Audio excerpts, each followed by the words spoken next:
Thank you very much. Let me start by thanking all of you for showing up. I know the notice was very short. And I also want to thank the people we worked with on this particular occasion, starting with Guitar over there, Rango from Atlanta, the guys from Atlanta who didn't say they were out of state. And Minor, who I last saw probably 20 years ago. When he came in today, the first thing I told him, he hadn't changed, but he had balded and the hair was white. I don't want to say many things because it's a listening trip. But I want to say how grateful I am for this occasion where we can discuss.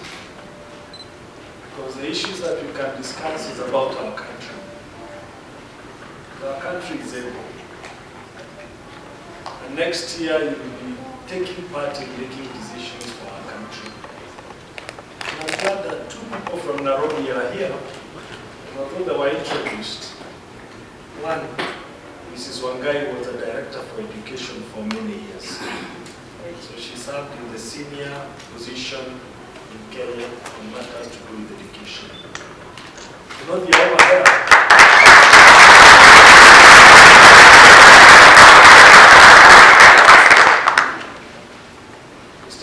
Over there, we didn't agree to meet here. I just found them here. I had no clue they were here. He's one of the leading entrepreneurship with ladies' cosmetics. I think, is it dark and lovely? Or what do you call it? Dark, nice and lovely.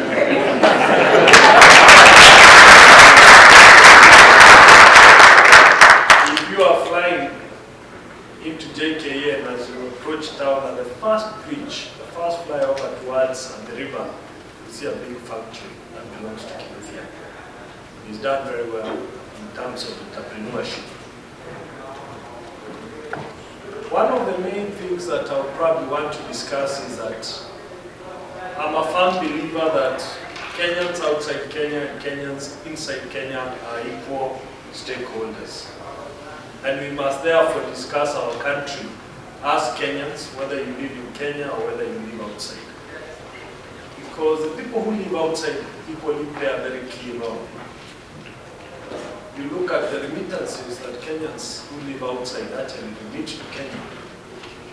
It's about $2 billion US. And a major component of that, about 40% goes towards healthcare services for your relatives.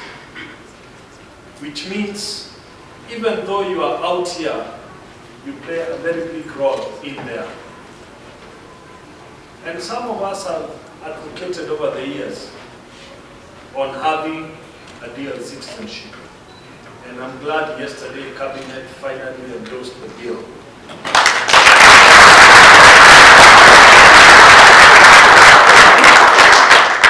I had gone through the initial bill myself, and it gives you very good opportunities to play active role in matters to do with our country. And therefore, I hope you'll take advantage, because it has to be made into an act before the end of the year.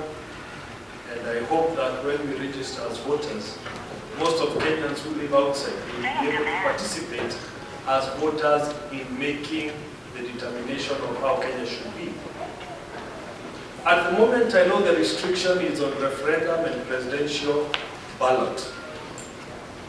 And from what I've gathered, is that you will do it in an electronic form through the offices of the High Commissioner or Ambassador, which means the Ambassador in Washington will be the returning officer as you participate in your vote.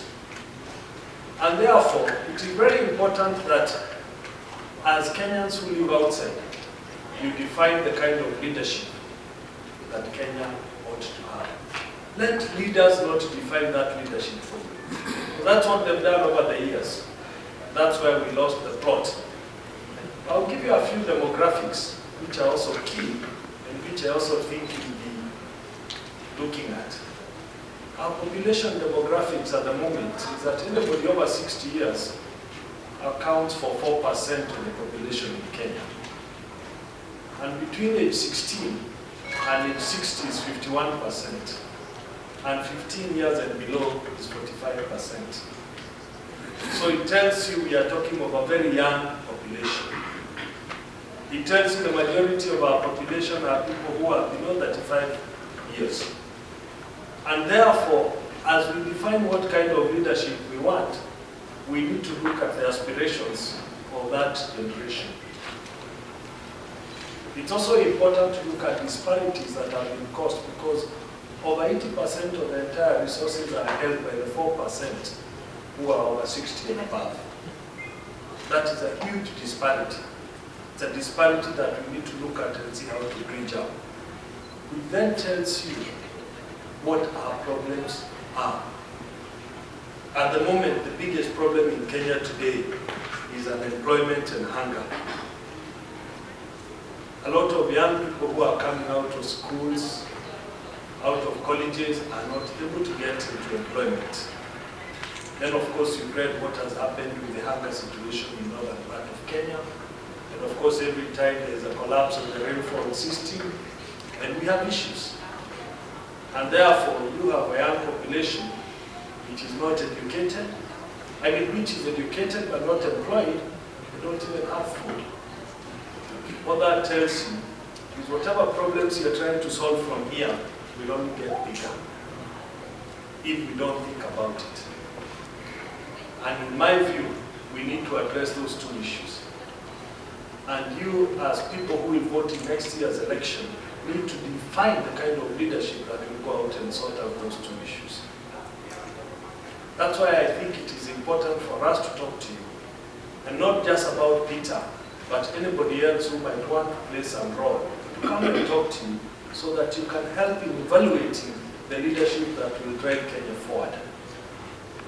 Because unless we define that leadership, you will continue from out here to have dependence over there, and it will cause us strain to you. You might think you are very far from where the situation is, but as long as it continues to strain your pockets, then you have a role to play. Now, for us to achieve those two, and I keep on saying we know what our problems are, we even know what our solutions are, but we need to get leadership that will solve and bring those solutions. We need to sort out one and very important security issues. It is important for the Kenyan inside and for the Kenyan outside to be sure and to feel safe that the security is secure. I grew up in Eastlands.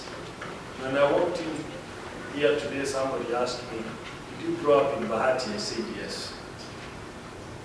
The reason I brought it up is because I'm not only proud of that upbringing, but I also know that services did work for Kenya. I knew that every time we got out of our house, we saw a police car. And we all went back saying, Boni, and went back. But we, at that time, as we grew up, we knew there were more police cars that were patrolling more than we see today, yet the population is 10, 20-fold. Because if Jogoo Road police station had 20 police cars, they probably have 2 today. And therefore they cannot manage. But we need security for local investors, for Kenyans who are outside who would like to invest, and for foreign investors who would like to invest, so that we can open up the economy and have creation of jobs. Because unless investors feel secure, we will not move forward. Then we need to sort out our infrastructure. I know we've tried using the field level, but I know we can do it better. I know at the moment, one of the biggest problems for any Kenyan who is going back home is that the minute they get into a highway known as Uhuru Highway, it becomes the biggest car park in East Africa. That's right. And we waste lots of time and lost lots of resources over that. Then, of course, we need to sort out water, healthcare, and education. And that way we can be able to sort out the 2 main problems. I was being told today, and I don't know how far it will go, that Parliament, because I wasn't there this week, or Cabinet, was actually discussing on how much to pay taxes. I started paying tax on my own volition 3 years ago.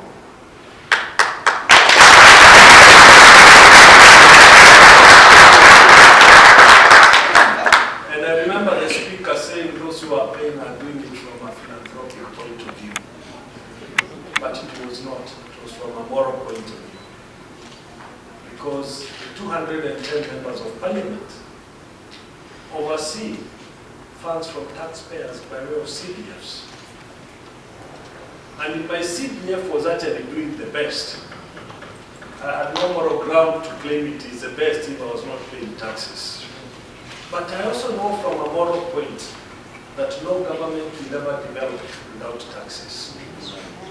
I also know that issues should be not about tribe, not about regions, but about how best the government in place utilizes the taxes.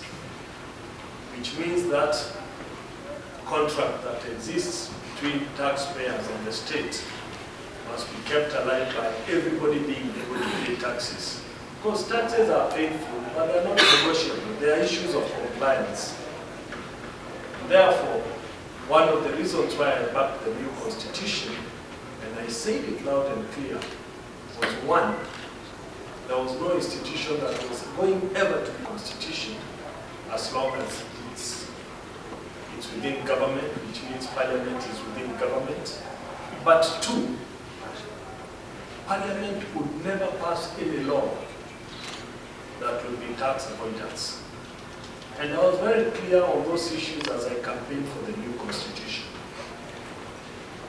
Because it's so important that we try and build our country together. Because you are Kenyans who live here, and I know April 15th means everything for you. That you have to be compliant with your taxes here. And what you save after paying taxes is what you try to build Kenya with. So it's important that good practices that we've taken from here can actually be incorporated back at home. So that has to be very, very clear. Second thing that I said has been a key issue is that every time Kenya needs to move forward, the issue of tribalism comes in. And we lose focus for a moment. And every time we lose that focus, we lose for 5 years. Because we took participation by way of tribalism, by way of which tribe you come from. Luckily for me, I'm not able to decipher which tribe I come from. And having grown up in the estates, having gone to school at Starehe Boys, and seeing the guys who sat next to me were people from other regions, and who I grew up knowing as my brothers, that has never changed in me. I've always seen them as my brothers, even if I don't know where they come from. If we continue to perpetuate tribalism, we will remain in the ditch, and we will remain in the ditch for a long time.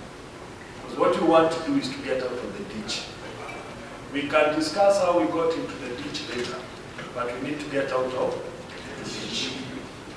I keep saying when I was growing up, the argument that I had at the time is that Kenya is better than Uganda, Kenya is better than Tanzania. But when I go to those two countries today, I see they have made more development marks than Kenya has made. Then I realized that when I was growing up, it was a case of 3 ugly persons who was better than the other. Because we should have compared ourselves with the best. We should have compared ourselves with what was doing well. We should have sought best practices from other countries that were doing well, rather than compare ourselves with countries that were not doing well. So it's very, very critical that